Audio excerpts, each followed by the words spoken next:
நெல்லை express ரயிலில் பயணியிடம் 30 சவரன் நகை கொள்ளையடிக்கப்பட்ட சம்பவம் பரபரப்பை ஏற்படுத்தியுள்ளது.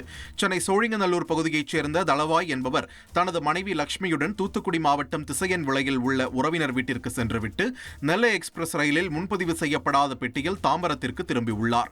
வீட்டிலிருந்து கிளம்பும் போது நகைகள் அடங்கிய ஒரு பையை பூட்டு போட்டு அதை பத்திரமாக எடுத்து வந்துள்ளனர். தாம்பரம் ரயில் நிலையத்தில் இறங்கி வீடு திரும்பும் போது பையை திறந்து பார்த்தபோது உள்ளே இருந்த நகைகள் கொள்ளையடிக்கப்பட்டிருப்பது கண்டு அதிர்ச்சி அடைந்துள்ளனர்.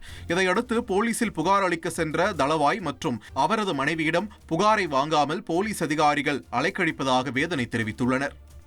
பெட்டி தேடினோன்னு கிடைக்கல, நகை காணாம போயிட்டேன்னு எனக்கு இதாகிடுச்சு.